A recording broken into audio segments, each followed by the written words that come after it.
Thank you, Mr. Speaker.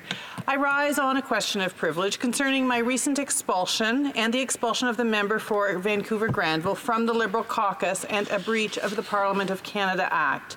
The point of privilege concerns a breach of my rights and the rights of the member for Vancouver-Granville and other members' rights. While respecting the confidential nature of caucus discussions and my and the member for Vancouver-Granville's obligations to maintain confidentiality of caucus discussions, how do I know that my rights and my colleagues' rights were breached? On November the 5th, 2015, Section 49 of the Parliament of Canada Act required Liberal MPs to vote 4 times. These four votes were to be recorded. On March 21st, 2019, the Honourable Member for Scarborough-Guildwood confirmed in a Toronto Star article that, with respect to the 4 required votes, quote, nothing like that ever happens in caucus, end quote. As such, this would mean that one of the recorded votes that did not occur was the rule concerning caucus expulsions. This also means that one of the recorded votes that did not occur was the rule for readmission of a member to the caucus. When the Prime Minister and his office prevented Liberal members of Parliament from exercising their rights under Section 49.8, they violated the rights of Liberal members in 3 ways. First, the Prime Minister deprived members of their right under Section 49.8 to vote 4 times in a recorded manner. Second, in depriving members of their right to vote, the Prime Minister denied members the opportunity to adopt the rules in Section 49.2 and 49.3 concerning caucus expulsions and caucus readmittance, respectively. In doing so, the Prime Minister deprived members of their rights to determine the expulsion of a caucus colleague on a secret ballot vote and their right to determine the readmittance of a Liberal member to the caucus on a secret ballot vote. And third, in denying members their right to vote and adopt the expulsion rule in Section 49.2 and the readmission rule in Section 49.3, the Prime Minister denied members being considered for expulsion or readmission the right to a due process, one that is not ad hoc, not arbitrary, nor unlawful. With respect to expulsion specifically, Section 49.2 lays out a clear process for expulsion, and the bar is deliberately set high. First, at the time, on April 2nd, at least 36 Liberal MPs would have had to write to the caucus chair requesting an expulsion. And second, a majority of the entire caucus, not just a majority of MPs present, would have had to vote in favor of expulsion in a secret ballot, an absolute majority. In other words, on April 2nd, 2019, when I and the member for Vancouver-Granville were expelled by the Prime Minister, the Liberal caucus had 179 members, which means that at least 90 Liberal MPs would have been required to vote in favor of expulsion in a secret ballot. If only 120 MPs showed up to vote, 90 votes in favor of expulsion would still have been required. The Prime Minister stated at the April 2nd open meeting of the Liberal caucus and on national television that, quote, I have taken the decision to expel, quote, the honourable members from caucus. The Prime Minister added that he had met with me and the member for Vancouver-Granville to inform us of his decision. This confirms that we were expelled prior to the commencement of the Liberal caucus meeting.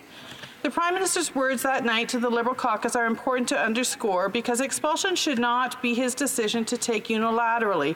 However, the decision had been already made. Mr. Speaker, members of Parliament are not accountable to the Leader. The Leader is accountable to members of Parliament.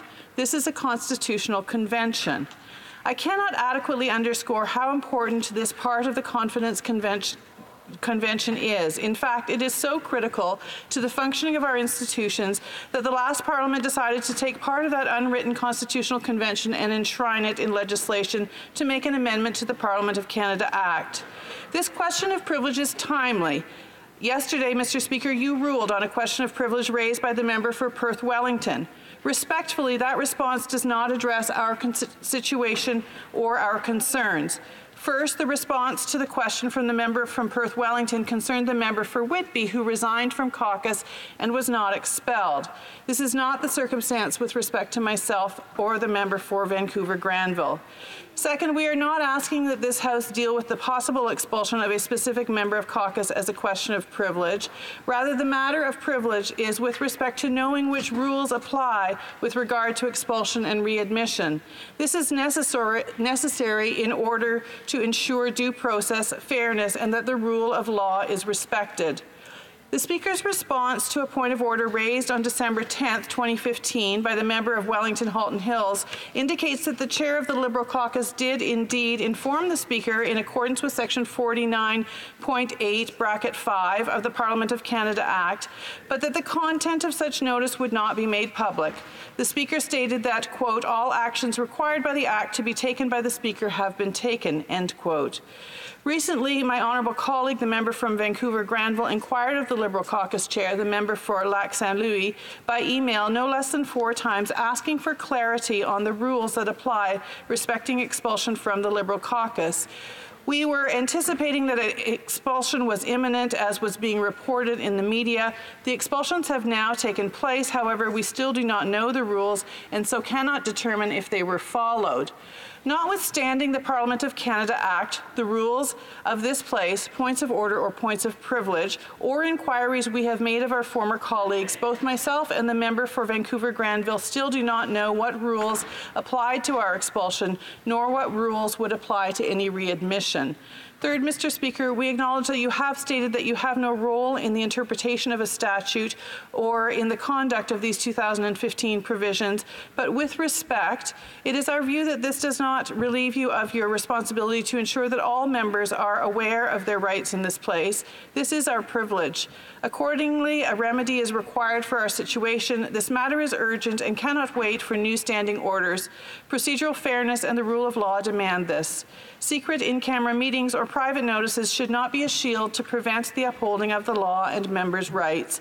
I ask that you find a prima facie case of privilege to ensure that the rights of members, both for expulsion and readmission, are upheld and are consistent with the law. Thank you, Mr. Speaker.